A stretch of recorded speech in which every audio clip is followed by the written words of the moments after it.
The topic for this workshop is anger, and this is a significant issue in our time, but also in the time of the ancient Stoics, and they had a lot to say about it. It's quite useful, and I'll be drawing primarily on two Stoic thinkers, Seneca and Epictetus, in part because they're the guys that we have the most of. Come on in. Hi.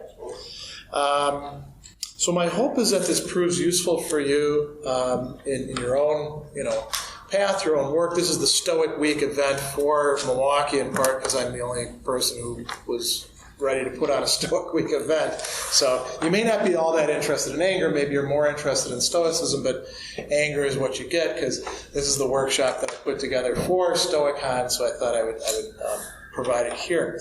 So what I'd like to make a really brief mention. I'll introduce myself very quickly.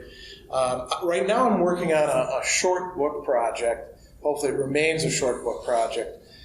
Expanding on some of what we're going to discuss here on Stoic philosophy and anger.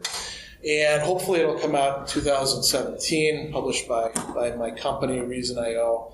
The reason I'm going to do that is, now that the onus against self-publishing is gone, we can make things instantly accessible and affordable in ways that the big companies don't, unfortunately. So I'm Greg Sadler. I am a local philosopher and content producer. I do some executive coaching and philosophical counseling as well. I'm the editor of Stoicism Today, which is why I'm connected with the Stoicism Today and Stoic Week projects.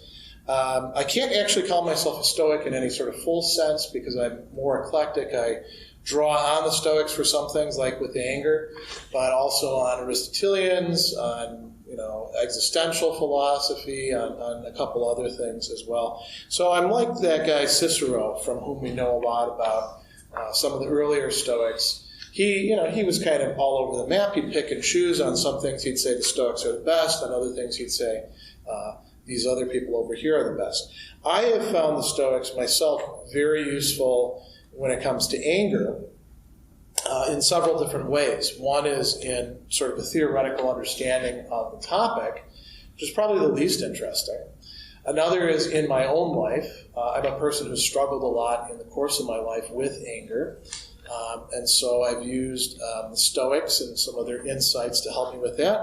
And I've also used it with clients quite successfully because I think there's really something there. So what we're going to do in this workshop, I think what we might do, just in interest of time, is instead of talking about the common experiences of anger, if we move quickly, we'll probably skip over that. I've got a little passage I want to read you from Epictetus. We'll look at Stoic analyses of anger as an emotion. We'll look at some techniques for dealing with your own anger. We'll look at some techniques for how to deal with other people's anger, since we live in a society that seems pretty shot through with anger. It's quite useful. And then we'll talk about practices and disciplines and the role of habit. I've got a lot of material, so I'm going to throw quite a bit at you, but I also want to have time for any Q&A at each point. And with a group this small, I think that we can actually just take pauses whenever we need to, and you don't have to raise your hand or anything. Just burst in. I did save some time at the end for Q&A and wrap up, but maybe we'll use that up before that. So here is the passage I'd like to read. This is from Book 2 of Epictetus' Discourses, and he's talking about, before this, about having sort of destroying something in ourselves when we screw up. And he says, am I not to injure the man who's injured me? That's one of the ways we get into the dynamic of anger. So he says, well, first consider what injury is, and call to mind what you've heard the philosophers say. For if the good lies in our faculty of choice, and the evil likewise in there, see if what you're saying does not come to something like this. Now, think to yourself whether, when you're angry, you've ever had this kind of line of reasoning. Well, what then? Since so-and-so has injured himself by doing me some wrong, shall I not injure myself by doing him some wrong? He says, why then don't we represent the case to ourselves in such light as that? So what he's saying is, when somebody does something that we take to be an injury and we feel a sense of anger, typically that person has screwed things up for themselves.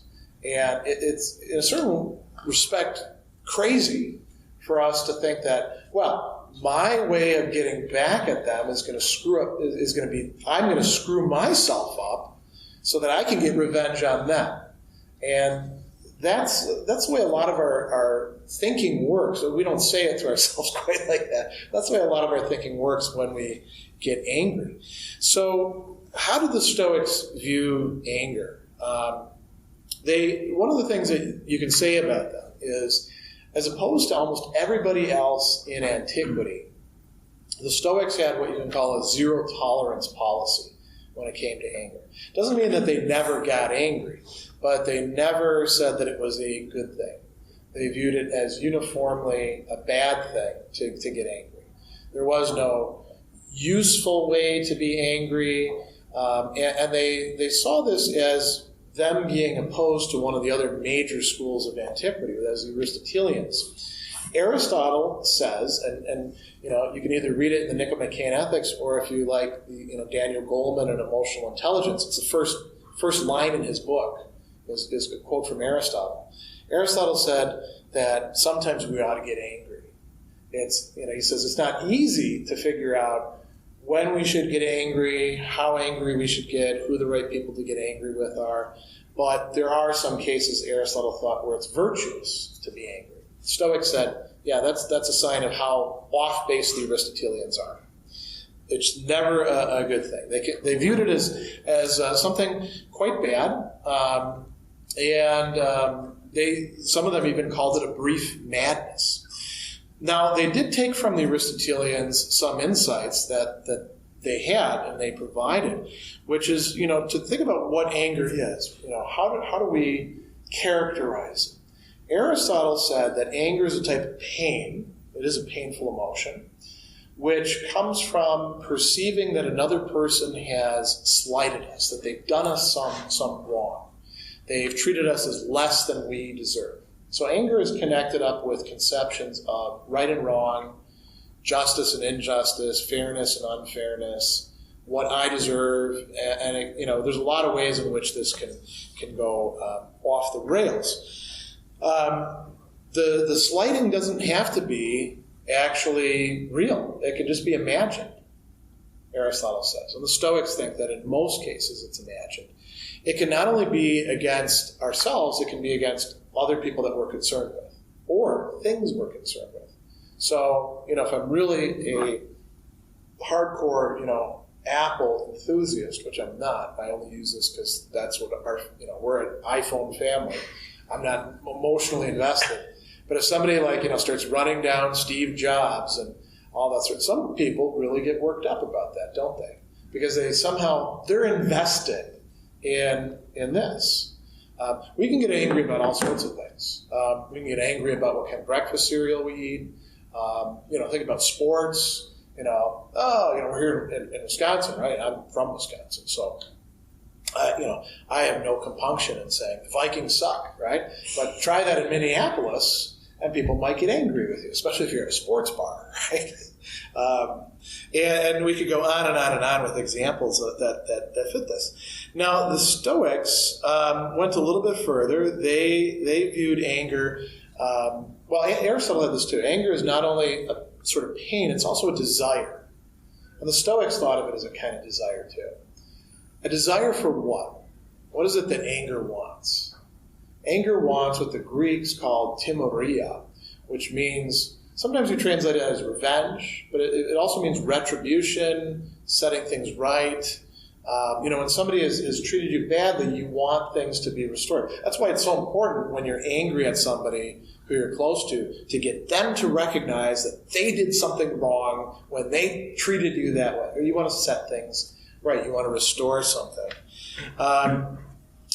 Now, in order to adequately understand anger, we want to focus on a couple different aspects. And here's where the Stoics start to become really useful. One is the causes of anger. Why do people become and feel angry? And then the workings and the effects of anger. And then we can also talk about, the moral status of anger. But like I said, the Stoics see it as always bad.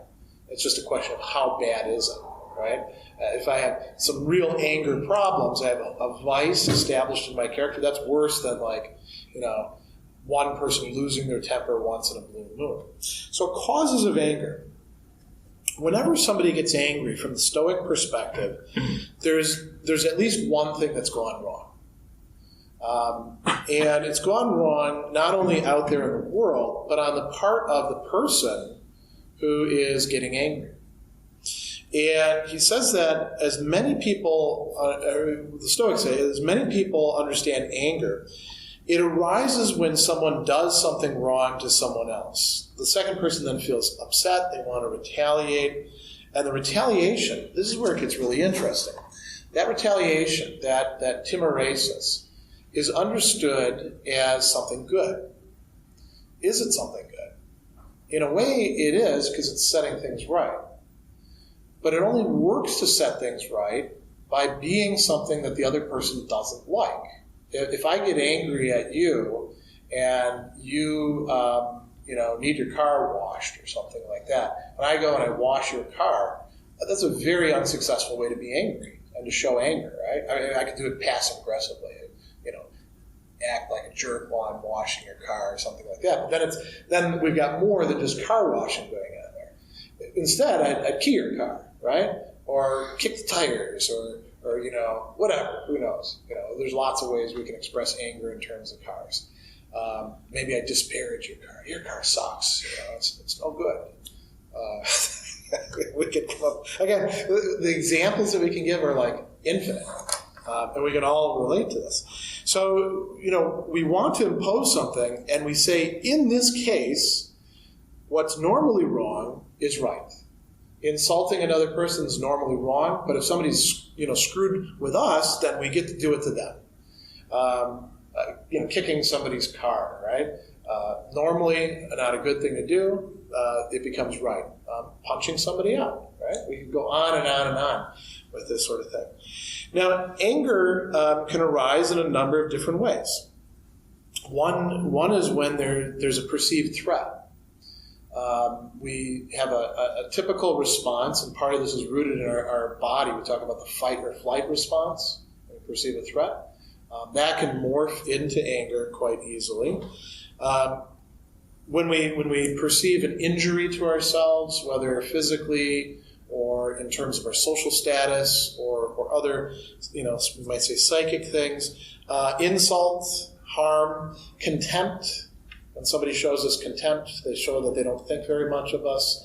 Lack of care, like forgetting people's names, a classic example. Even when they just get in our way, we can get angry at them. Epictetus goes so far as to say that competition can even make us feel anger at other people. You've probably all seen this with sports. All of us probably played some sport. And the other person, they're supposed to compete with us, right? That's the whole point of a game, is to have competition. But sometimes it can become very easy to see the other person as an obstacle and to get angry at them for doing well. And that's pretty irrational. Anger arises in a number of ways from getting a couple things mixed up, according to the Stoics. So one of these is this fundamental distinction between what is in our control, what's not in our control. When we think that things that are out of our control are actually in our control, we're setting ourselves up for getting angry. When we see things that are outside of our control as where we ought to be putting our desires and where we ought to be placing our aversions, we're also setting ourselves up for getting angry because we don't control those things.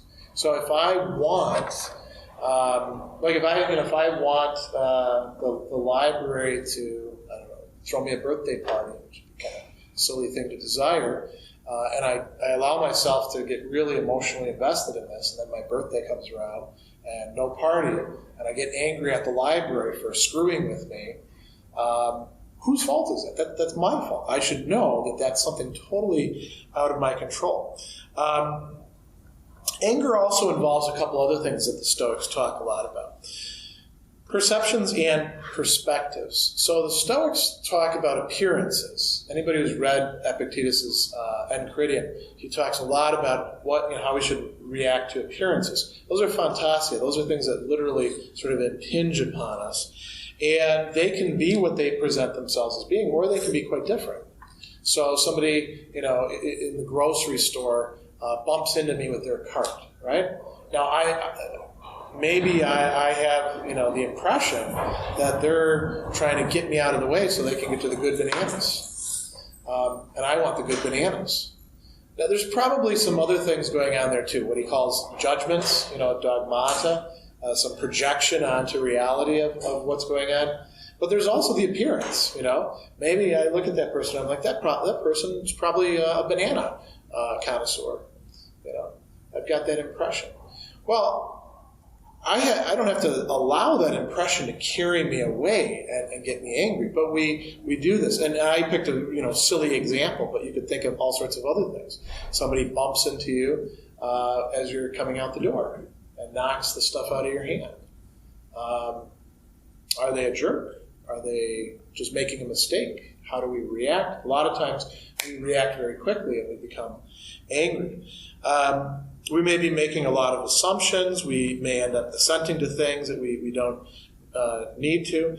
And here's what's really important, though. Epictetus says that the person who gets angry because their anger seems like a rational response. It seems like it's what's befitting the situation. It may be totally off base, but there is a reasoning process involved. What's good about that is that means that if we can reconstruct or catch our reasoning process at work, we have the possibility of actually intervening and doing something about it. Now, they also talk about what anger does. So, and here's where the Stoics have kind of an interesting, I would say, disagreement. Seneca, have any of you read Seneca's On Anger? No. So I'm going to just summarize bits of it for you. It's well worth reading. He's quite astute. But one of the things that Seneca does seem to think is that once we have become angry, there's nothing we can do about it. We're totally irrational. Reason has gotten sucked into this, desire, this passion, and it's only going to be used to try to figure out how to get our revenge or do something else instead. Epictetus seems to be much more optimistic about our capacity to intervene. So it's debatable the extent to which once a person's angry, he or she can have any reflection or resistance or rational control. It is clear that anger does subvert our rationality. We are thinking when we get angry, most of the time. I mean, there is like the blind rage. I don't know if any of you have ever been in that. I have. That's terrible because you're not even thinking. You're just trying to hurt somebody or destroy something. That's really almost inhuman. But most of the time, we're actually thinking, but we're thinking along lines that are not conducive to our good, to say, having a good relationship with a spouse or a boyfriend or girlfriend, right? If we could understand the good that's at stake, we might not follow out what our anger leads us to. We think about things like what's the best way to go on the attack. Or we start going through reasoning processes of, hey, what they said right now, they've been saying that for a long time. They've been engaging in that crappy behavior towards me for a long time. We go through those sorts of things. The other things that anger does, Seneca says anger makes us resistant to the truth. We think that we have the truth. But when we're confronted with the truth, then Seneca says, anger gets angry at the truth itself if truth seems to contradict its desire. It also makes us, and this is another effect, it makes us very hasty. How many of you have this experience? When you get angry, things kind of speed up in your head, and things need to be settled right now. You need to say this thing to this person. Somebody will say, maybe sleep on it. Don't fire off that email right away. Emails should never be sent in anger, right? Because they last forever, and the other person can say, look at this thing that you wrote to me. You should put it in the drafts instead, right? But anger tells us, no, I need to do something right now. And this is something they were noting back in ancient times. Epictetus also suggests that anger makes us, in a certain sense, more like animals. It removes from us our distinctively human capacities and makes us like beasts of prey. This is a good place. I've thrown a lot of information at you to sort of take a pause, and any questions or comments, we can engage in a little bit of discussion. Then we'll talk about some techniques that these guys had for how to deal with your own anger. Yeah. Everything has two sides. What do the Stoics say is the benefits of anger? Oh, that's where it gets really interesting. There are none. None whatsoever. And that's what makes them so extreme. I don't actually agree with them entirely about their view on anger, that it's never a good thing. I'm more Aristotelian. I think that some of their techniques can be useful for addressing our anger, but they really are zero tolerance when it comes to it. Seneca considers, and so does Epictetus, but Seneca does it in this book on anger. He considers some of the common arguments at the time for why anger might be useful. Like, well, it's good for when you got to fight, right? You got to stand up against injustice. And he says, well, you could do that with reason too, and anything that you can do with anger, you can do by telling yourself this is the right thing to do, and I can do it without passion. You can do it more reliably. You can make sure that you'll actually follow through on it, because anger is quick to make all sorts of promises. Another thing that he talks about is, anger can sometimes be, people think that it can be useful. I actually do think it can be useful to convey the impression that I'm serious. I shout, let's say I've got a bunch of students and they're not taking their assignment seriously, and I slam my hand down and I say, damn it, this is important stuff. You need to get those rough drafts to me by the end of the week, right? Now, some of the students go, oh, Dr. Sadler's mad. I better get this done, right? Seneca says that would only be okay if you're not actually feeling anger, but you're pretending to be angry. Yeah. So, like a judge, for example, in handing down a sentence, probably should yell at the guy because, the criminal who's been condemned, because that's going to get through, hopefully. But the judge himself shouldn't feel angry. If he does, then it's not a good thing. Right. Yeah. So what do you think about that? Do you buy it, or? I buy those arguments. I also see anger as a motivator for us. Yeah. It motivates you to do things in a different way. It may have positive outcomes. May have negative outcomes, but they're positive outcomes too. And again, the Stoics, they think it only has negative outcomes. Yeah. It's sort of like whatever positive outcomes might come out of it, you're taking the risk of things really going off the rails by introducing anger rather than trying to do it another way. So it's sort of like saying we're going to do something vicious in order to promote virtue. There's something inherently contradictory about it for the Stoics, I would say. Any other questions or comments? Let's talk about techniques then. So one of the things I do like about the Stoics is, although they do think that anger is bad, and they do say some pretty, funny things about angry people, they're not overly moralistic. They're not, doing an awful lot of condemning people for getting angry. It's seen as sort of, this is a bad thing to befall you to become angry. Epictetus actually says that our response to an angry person, instead of getting angry at them, we probably should feel pity for them if we're going to feel any sort of emotion towards them.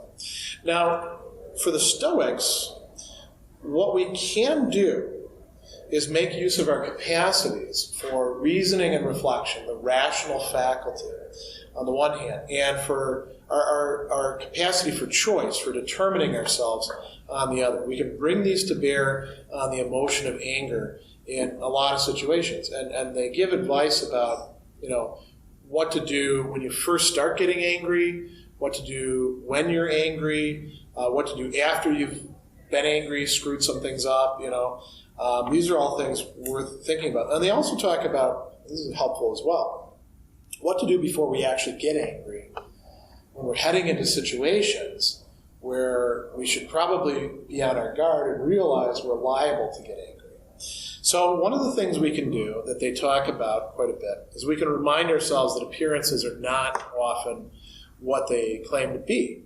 So, it may appear to us that somebody has slighted us, but that may not be the case at all. And we can we have to choose to do this. It's not something automatic to us. As a matter of fact, what's more automatic is getting angry and then acting on that, right? But we can actually make a deliberate effort to say, hey, I don't really know all the facts of the case. Maybe I'm not going to trust this appearance right away. Not just what's been done, but what motive the person has. We can take ownership for our assumptions. We can also apply this distinction between what's in our control and what's not in our control. And it's very important from a Stoic perspective to get this distinction right in the first place, to see that, again, I'll just sort of remind us of something that I think we probably all know. For the Stoics, what really is in our control is our feelings, our thoughts, our judgments, the stuff that's interior. Our social reputation, we can do things to screw it up, but it's not really in our control. It's really a matter of other people and what they choose to do. Whether we're wealthy or poor, again, it's not that we shouldn't be good money managers, but it's not totally in our control. Health of the body, the way the body looks, those of us who are getting older know that, you don't have much of a choice. I mean, you can dye your hair if you want, but once it starts going gray and white, what are you going to do, right? There's a lot of things that are not in our control. Other people's views, we can influence them. We can try to change what other people think, but we're often unsuccessful because it's really up to them. So first we want to get that distinction right and apply it. Then we can realize that we're making ourselves vulnerable to feeling hurt or wrong or hindered when we treat things that are not in our control as if they were. And there's two things to say about this. One is that before we get angry, we often do this. We act as if, especially when we're particularly anxious about something, or when we're particularly happy and hopeful about something. When something seems to be going right, we invest a lot of emotion into something that's out of our control. I'm going to go out on a date with so-and-so. Everything's going to go so wonderful, very glowy and all that. And then, they call and cancel. Or the date doesn't go so well. Or, we can go on and on and on with these sort of examples. I'm going to get a great book out of the library. And it turns out the book is pretty boring. We get mad at the author or the library or whoever recommended the book and go on and on. The other thing to remember is that anger tends to make us feel like we're more in control than we are. So it tends to make us think that all sorts of things out there are actually in our control once we become angry. So we can remind ourselves of that and hopefully, catch ourselves when we're doing that. Epictetus also says that when we get angry at the things another person does, even wrong things, this isn't understandable, but it's an unreasonable response. So he uses, for example, somebody comes in, and Epictetus doesn't have a lot of stuff. Somebody steals his nice little lamp, brass lamp, one of the few things that he has. And now he could get really mad because, who likes a thief? And he uses thieves as examples a lot. I guess there's a lot of stealing going on back at this time. At the bath, at your place, he even talks about servants, always stealing a little bit. You got to sort of chalk up that. They call it shrinkage, right? In the retail trade. There's always going to be some shrinkage going on. Now, why does a thief steal? Well, because to that person, that appears to be what they ought to be doing. Doesn't make it right. Doesn't mean that we should, automatically say, well, whatever they do is okay for them. We can recognize it as being wrong. Sometimes they can even think, yeah, this is doing something wrong, and I like doing wrong things to other people because I like hurting people, or the world screwed me over, so I'm going to stick it to everybody else. There is a reasoning process there. they are, doing the things that they do, not because on a fundamental level they're just a bunch of jerks, but because they think that's the right thing to do. And the proper response, Epictetus says, like I mentioned, if you want to feel anything, he says, in that case, feel pity or compassion, eleos in Greek, rather than anger, orge, or thumos. And that, if we remind ourselves of that, that can be quite helpful. Seneca also notes that it's kind of silly to have the badness of or error of the foolish person determine a wise person's passion. We can remind ourselves that, look, if you're trying to be intelligent and you're going to get angry at any time people screw up, you're going to be angry all the time. You're not going to live a very happy life. You're not going to live the life of a wise person. And what we can do is we can make a deliberate choice to follow reason, that's the way Seneca talks about it, or to maintain our faculty of choice in accordance with nature. So what we have to do, and Epictetus gives examples of this, is he talks about going to the bath. Now, we don't have, we have public pools. Any of you go to public pools? Those are, sometimes it's fun, sometimes it's not, right? No, you don't like it at all? Yeah.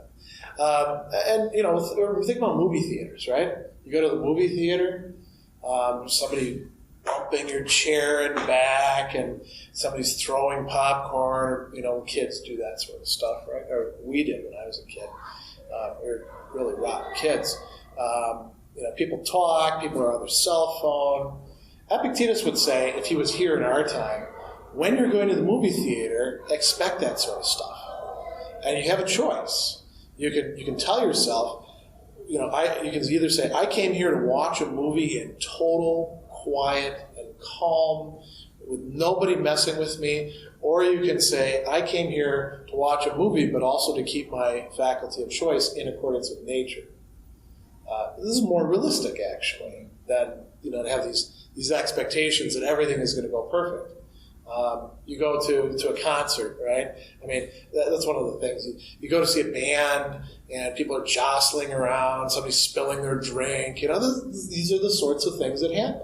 Epictetus counsels being very realistic with ourselves, and also reminding ourselves, what did I want to do?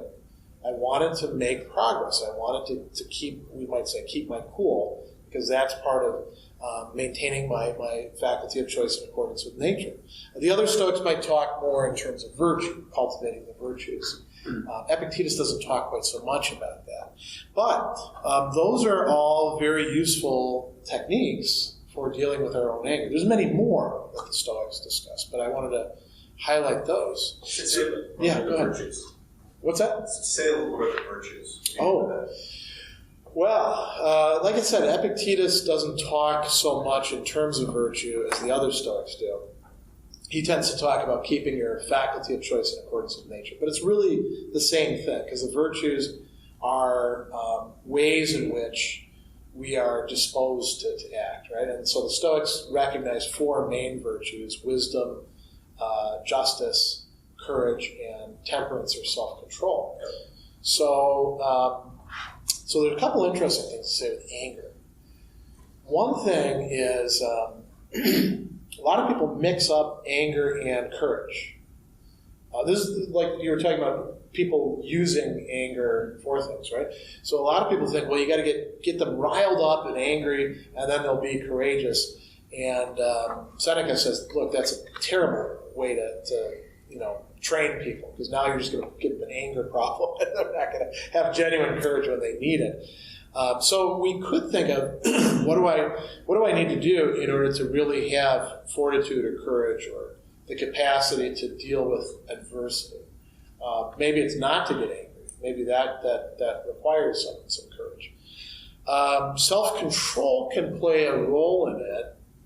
If we think about some of the things we get angry about, like if I get angry because somebody took the last piece of cake, right?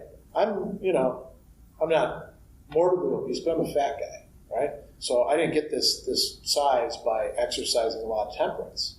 I mean, some people have, an actual issue and it's not their fault. No, I ate too much stuff.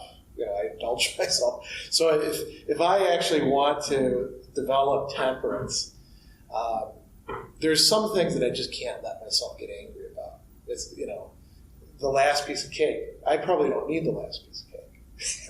Maybe somebody else who's skinny does. You guys could usually have the last piece of cake, right? And we could talk also about justice.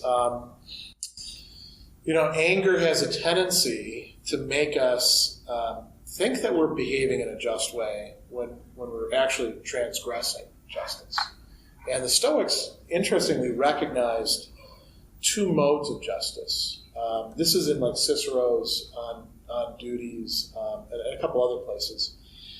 They talked in terms of like justice in the traditional sense of what we owe each other. If you and I are neighbors, I shouldn't go into your garage and take your stuff without permission. Likewise, But then there's also benevolence, or sometimes they translate it as charity. In the classic sense.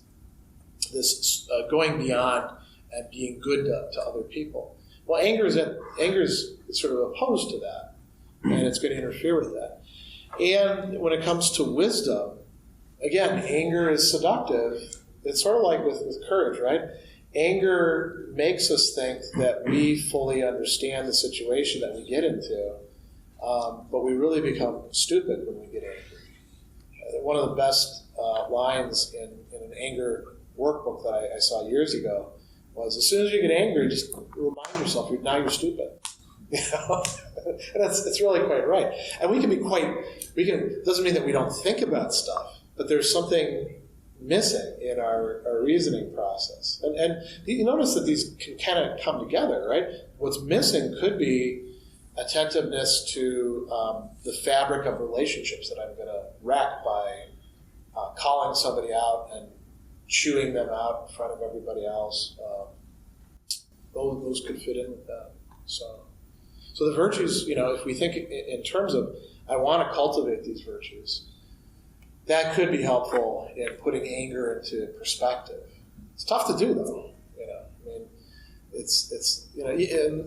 The virtues are probably more helpful than saying, I want to keep my cry racist in a state of nature, or in accordance with nature. What we have to do is make that concrete for ourselves. Sometimes it is in terms of like, hey, I don't want to screw up my relationship with so and so.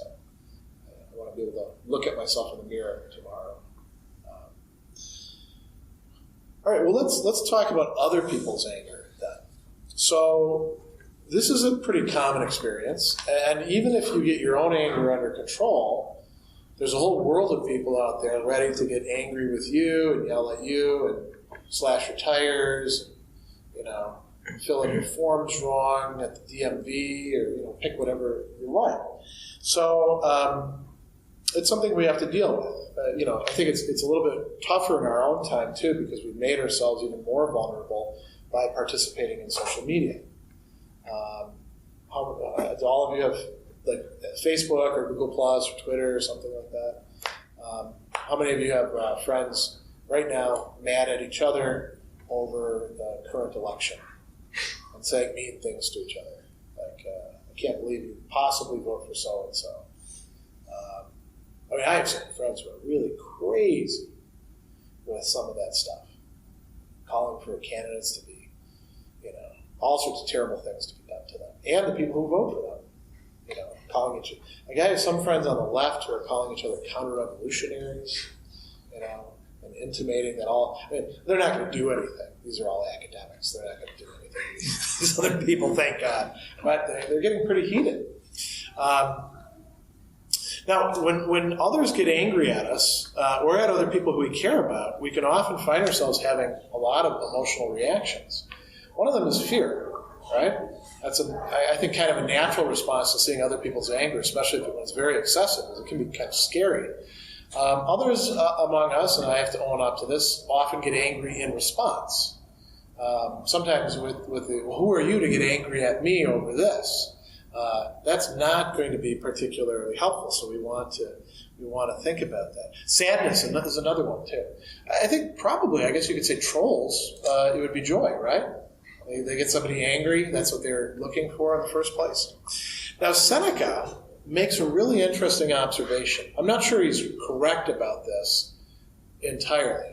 He says that anger is the only vice that can actually possess an entire state of people. You can take an entire group, and they can all be animated by this anger. And we might want to think about how culture feeds into anger and can make it seem normal, or how a society can be one in which the members are constantly getting angry with each other. I think we see a lot of that going on, especially in election season. I suppose it's always been like that in American politics. I don't remember it being this bad when I was younger, but there's always been some of that going on. Now, what can we do? It's very important, they say, not to allow ourselves to get angry with other people in return. Now, this can be very difficult because we can feel that by getting angry with us, they're doing something wrong to us. Like what? Like thinking badly of us. Obviously, they wouldn't be angry at us if they thought that we were doing the right thing. So they've already got a mistaken impression of us. And worse, they're like insulting us or calling us names or raising their voice to us or turning their back or being passive aggressive. All these sort of things are liable to make us angry. Now, Seneca points out, and Epictetus pointed out in that passage, are we actually going to make anything right by getting angry with those who are angry with us? Probably not. I mean, it's likely that if they're saying stuff to us, they're not fully in possession of their own mind. They're in the grips of anger. And we're not going to change their point of view in the middle of an argument. How many of you have any of you ever really, really won an argument where, the person that you're arguing with says, "You're totally right. I'm really out of line, and I'm so sorry about all of this." I mean, I've seen it in movies, but I've never seen it in real life. But anger makes us think that we're going to succeed in those sorts of things. So Seneca and Epictetus says it's not useful to get angry in response. So what can we do? Well, we can tell ourselves that the person who's getting angry is getting angry because they got some things wrong. So if when we get angry, it's usually because we're getting some things wrong. It's the same thing for other people. And he uses the example of Medea. You guys are all familiar with the character Medea from Greek tragedy. So Medea was from Colchis. Colchis is the land of the Golden Fleece. And she was seduced by Jason. Jason is the guy with Jason the Argonauts. Really the least heroic of the Greek heroes. He needs Hercules to come along and fight his battles for him. Medea is a witch, and she's also a princess, and she gives him the things that will allow him to steal the Golden Fleece, which is what he wants. And so he takes her with him, and she even goes so far as to not just betray her family in that way, but she causes the death of her brother. So she's like totally, burnt the bridges with her own people. Jason takes her to Greece, and things go pretty good for a while. They have some kids together. And then he decides that he is going to improve his status. He's going to cement the status of his own kids, the sons that he has, by divorcing Medea, putting her away, and marrying the local princess. Now, Medea takes this pretty bad.